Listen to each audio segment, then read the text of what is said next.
Στην ιστορία της Μικρασιατικής καταστροφής υπάρχουν εκατοντάδες γνωστές και άγνωστες ιστορίες σωτηρίας. Όμως, μία από αυτές ξεχωρίζει. Μια ιστορία που ξεπερνά τα σύνορα της Ελλάδας και φτάνει ως την Ιαπωνία. Η ιστορία ενός ιαπωνικού πλοίου που, όπως λένε, έσωσε εκατοντάδες Έλληνες πρόσφυγες από τις φλόγες της Σμύρνης. Το όνομά του το Κέιμαρου, ένα όνομα που έναν αιώνα αργότερα εξακολουθεί να προκαλεί δέος, συγκίνηση και αμφιβολίες. Ποιο ήταν πραγματικά το Κέιμαρου? Ένα εμπορικό πλοίο που βρέθηκε τυχαία στη Σμύρνη? Ένα πλοίο σωτήρας που πέταξε στη θάλασσα το πολύτιμο φορτίο του για να σώσει ανθρώπους? Ή μήπως μια ιστορία που γεννήθηκε μέσα στη φλόγα από στόμα σε στόμα και μετατράπηκε σε θρύλο? Σύμφωνα με την πιο διαδεδομένη εκδοχή, το Κέιμαρου, ένα ιαπωνικό εμπορικό πλοίο, αγκυροβόλησε στο λιμάνι της Σμύρνης τον Σεπτέμβριο του 1922, στις μέρες της Μεγάλης Πυρκαγιάς. Η πόλη καιγόταν, δεκάδες χιλιάδες άνθρωποι είχαν εγκλωβιστεί στο λιμάνι, ενώ τα πλοία των μεγάλων δυνάμεων παρακολουθούσαν χωρίς να επεμβαίνουν. Εκείνη τη στιγμή, λένε οι μαρτυρίες, το Κέιμαρου, με εντολή του καπετάνιου του, πέταξε στη θάλασσα το πολύτιμο φορτίο του για να επιβιβάσει πρόσφυγες. Άνδρες, γυναίκες και παιδιά ανέβηκαν στο πλοίο που τους μετέφερε στη σωτηρία μακριά από την κόλαση της φλεγόμενης Σμύρνης. Η ιστορία καταγράφεται στα πρωτοσέλιδα των εφημερίδων του Σεπτεμβρίου του 1922. Η εφημερίδα Εμπρός στις 4 Σεπτεμβρίου 1922 γράφει για τη γενναία στάση των Ιαπώνων. Το δημοσίευμα περιγράφει ένα ιαπωνικό πλοίο, το Κέιμαρου, που έσωσε 325 πρόσφυγες από τη Σμύρνη. Η φιλανθρωπία των Ιαπώνων, σημειώνει η εφημερίδα, προκάλεσε βαθιά συγκίνηση και γράφει και λεπτομέρειες για τις απειλές που δέχτηκε το πλήρωμα και την απάντηση του καπετάνιου πως αν πειράξετε τους πρόσφυγες θα έχετε να κάνετε με την Ιαπωνική σημαία. Παρόμοιο κείμενο δημοσιεύεται και σε άλλες εφημερίδες της εποχής. Μία από τις πηγές που αναφέρουν αυτή την ιστορία είναι και ο Αμερικανός πρόξενος στη Σμύρνη George Horton, ο οποίος σε τηλεγράφημά του στις 18 Σεπτεμβρίου του 1922 έγραψε: «Ένα ιαπωνικό πλοίο μετέφερε ορισμένους πρόσφυγες και άκουσα πως έριξαν στη θάλασσα κάποιο από το εμπόρευμά τους για αυτόν τον σκοπό. Οι επιβάτες αυτού του πλοίου μιλούν με τα καλύτερα λόγια για την καλοσύνη που έδειξαν οι Ιάπωνες αξιωματικοί και ναύτες». Η φράση αυτή, άκουσε πως, στάθηκε αρκετή για να γεννήσει ένα θρύλο που θα επιζούσε για πάνω από έναν αιώνα.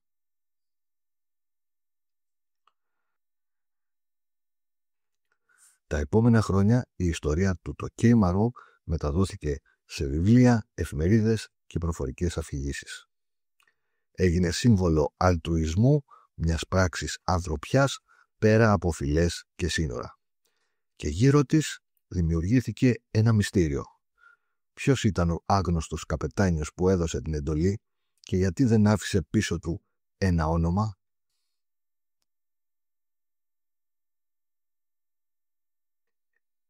Στο Κέιμαρου επιβιβάστηκαν 825 ή 325 πρόσφυγες, Έλληνες και Αρμένοι, άνδρες, γυναίκες και παιδιά, σύμφωνα με την ιστορία μας. Το πλοίο τους οδήγησε με ασφάλεια στον Πειραιά, όπως καταγράφουν τα δημοσιεύματα της εποχής. Η ιστορία του Ιαπωνικού πλοίου αναβιώνει δεκαετίες αργότερα μέσα από μαρτυρίες της Διασποράς. η πιο γνωστή εκείνη της μητέρας του Έλληνο-Αμερικανού συγγραφέα Νταν Γεωργακάς, που διασώθηκε παιδί από τους Ιάπωνες. Παρόμοιες αφηγήσεις καταγράφει ο ερευνητής Σταύρος Σταυρίδης στην Αυστραλία και πρόσφατα ο Βίκεν Μπακενιάν, που φέρνει στο φως αρχαιακό υλικό και αμερικανικά δημοσιεύματα. Σύμφωνα με τη New York Times, 18 Σεπτεμβρίου του 1922, ένα Ιαπωνέζικο πλοίο στη Σμύρνη δέχτηκε όλους τους πρόσφυγες, ακόμα και αν έπρεπε να πετάξει το πολύτιμο φορτίο του, με τάξια και πορσελάνες στη θάλασσα.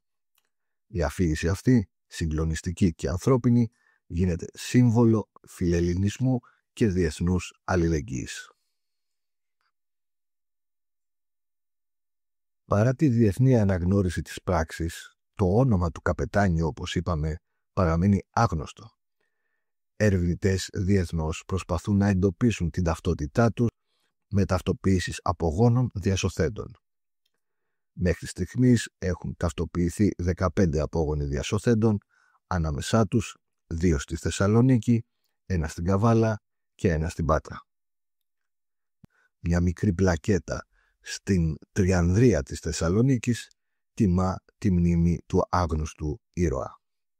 Αφιερώνουμε αυτό το μνημείο στον Ιάπωνα πλοίαρχο που έσωσε Έλληνες πρόσφυγες από την καταστροφή της Σμύρνης το 1922.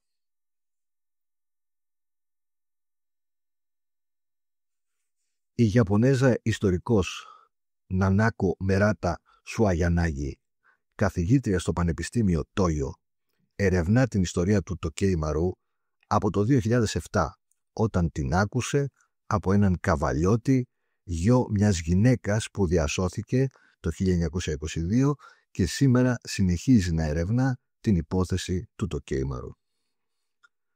Αναζήτησε ιαπωνικά ναυτιλιακά νεολόγια και εντόπισε πράγματι ένα πλοίο με το όνομα Τοκέιμαρου ενεργό το 1922.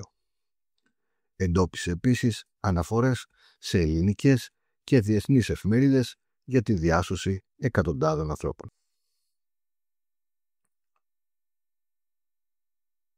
Ωστόσο, η έρευνα αποκαλύπτει και μια πιο σύνθετη πραγματικότητα.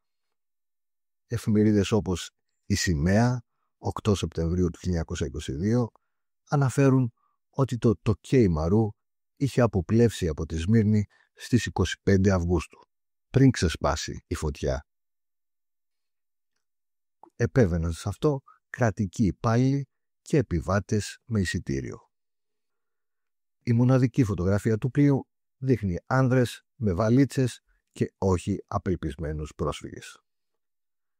Επίσης, δημοσιεύματα της εποχής αναφέρουν διαφημίσεις για τακτικά δρομολόγια του πλοίου σε Πειραιά, Αλεξάνδρεια.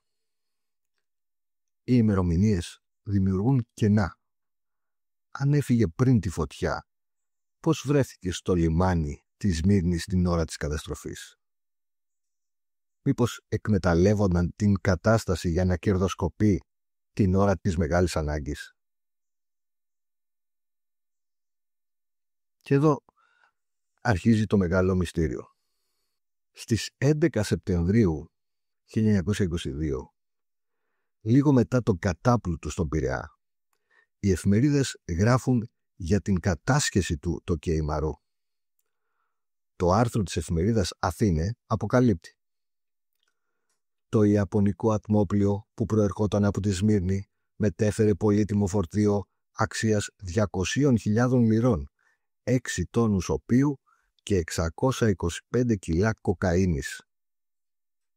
Το φορτίο ανήκε σε 2 Αρμένιους εμπόρους της Σμύρνης, οι οποίοι είχαν πληρώσει για τη μεταφορά του στην Αλεξάνδρεια. Όταν ο καπετάνιος αρνήθηκε να το ξεφορτώσει, οι ιδιοκτήτες κατήγγειλαν την υπόθεση και το πλοίο κατασχέθηκε προσωρινά. Η υπόθεση έληξε με παρέμβαση του λιμεναρχείου, το φορτίο παραδόθηκε στους εμπόρους και το πλοίο αναχώρησε. Έκτοτε το Τοκέιμαρου εξαφανίζεται από τα νερά του Αιγαίου. Κανένα νέο του ξανά. Τα γεγονότα φαίνεται να δείχνουν δύο εικόνες. Από τη μια, ένα πλοίο που όντως μετέφερε πρόσφυγες σε κρίσιμες ώρες και ίσως έσωσε εκατοντάδες ανθρώπους. Από την άλλη, ένα εμπορικό πλοίο που εκμεταλλεύτηκε την απελπισία των προσφύγων επιβιβάζοντας όσους μπορούσαν να πληρώσουν. Ο φιλάνθρωπος καπετάνιος Λου δεν επιβεβαιώνεται από ιαπωνικές πηγές, ούτε γνωρίζουμε την ταυτότητά του. Το πλοίο φαίνεται να είχε ναυλωθεί για τη γραμμή Σμύρνης-Αλεξάνδρειας.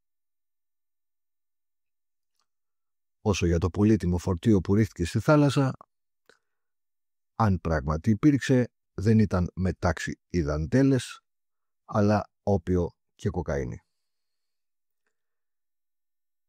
Η ερευνήτρια Νανάκο Μεράτα από το Πανεπιστήμιο Τόγιο, σε διάλεξή της στην Αθήνα το 2019, τονίζει και η ίδια πως η ιστορία του Τοκέι Μαρού είναι μια αφήγηση σε θολά νερά που συνδυάζει γεγονότα, μαρτυρίες και εθνική μνήμη, αλλά δύσκολα επιβεβαιώνεται από επίσημα ναυτιλιακά αρχεία.